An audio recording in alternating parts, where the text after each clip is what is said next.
Distancing की बातें करते हैं, वहीं अपनी रैलियों में लाखों की भीड़ इकट्ठी कर लेते हैं। ये फूल वाली पार्टी हो या ये फूल पत्ती वाली, सबकी रैलियों में लाखों लोगों का जमावड़ा आने की बातें हो रही हैं भाई साहब। मतलब 10 तरीके की पार्टियां आपस में मिलकर रैलियां कर सकती हैं, लेकिन मोहल्ले के 10 लोग एक साथ मिलकर होली नहीं खेल सकते। क्यों? क्योंकि गाइडलाइंस आई है। सड़क पर गाड़ी चलाते हुए जेब में मास्क रखना भूल जाओ तो उसी जेब से हजारों का चालान भरना पड़ता है। इंटरव्यू में कॉलेज सर्टिफिकेट से पहले कोविड सर्टिफिकेट दिखाना पड़ता है। अरे किसी को फोन लगा लो तो दूसरे एंड के आदमी के बोलने से पहले वार्निंग देने वाली दीदी की आवाज सुननी पड़ती है। लेकिन चुनाव के टाइम सब माफ है और इन रैलियों में किसी का चालान नहीं काटा जाता।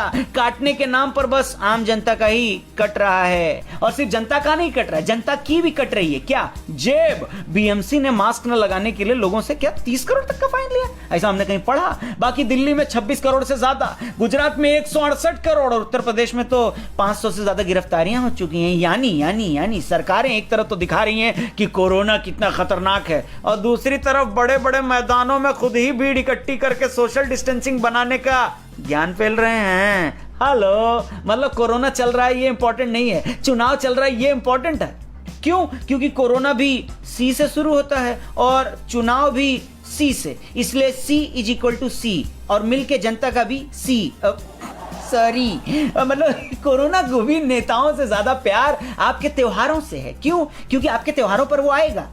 कल मुहा आपके त्योहारों पर पहुंच सकता है कोरोना, लेकिन उस भीड़ में नहीं पहुंचेगा जहां नेताजी रैली कर रहे हैं। साल भर में कोरोना भी अंडरस्टैंडिंग लेवल इतना बढ़ा चुका है अपना कि वो भी ये समझ गया है कि इस देश में रहना है तो नेताजी कहना है और नेता लोग से बना के रखना है। इसलिए 4 लोग अगर होली खेलेंगे तो कोरोना फैल सकता है, लेकिन अगर 40,000 लोग एक ही जगह पे इकट्ठा होंगे तो ना, कोरोना की हिम्मत है कि इतने लोगों के सामने आ जाए, बात करते हो। और भाई सरकारों के बनने और बिगड़ने से बड़ा मुद्दा है देश की कंडीशन का बनना और बिगड़ना। आप ही बताइए, जब सरकारी प्रशासन जनता से भीड़ लगाने के लिए सवाल कर सकती है तो जनता इन रैलियों के लिए नेताओं से सवाल तो कर ही सकती है। अपनी बात को जनता तक पहुंचाने के लिए भीड़ का होना किस किताब में कंपलसरी लिखा हुआ है? वैसे वैक्सीन तो आ गई है, लेकिन इतने बड़े देश में सभी को एक साथ वैक्सीन लग नहीं सकती, इसीलिए तो आप चरणबद्ध तरीके से वैक्सीनेशन ड्राइव चला रहे हैं। तो फिर रैलियों में लाखों की भीड़ बुलाकर डॉक्टर्स और जनता के लिए पैनिक क्रिएट करने का क्या मतलब है? और मेरे को एक बात और समझ में नहीं आती कि लगातार टीवी रेडियो पर 2 गज की दूरी बहुत जरूरी ये वाली बात करने वाले लोग 2 इंच की भी दूरी न रखने वाली रैलियों को कैसे मंजूरी दे देते हैं। मतलब इस लॉजिक के सामने तो मेरे को आठवले जी का गो कोरोना गो वाला लॉजिक भी लॉजिकल लगता है। मतलब जब सबको पता है कि कोरोना का खतरा कितना बड़ा है तो ये सब काय को?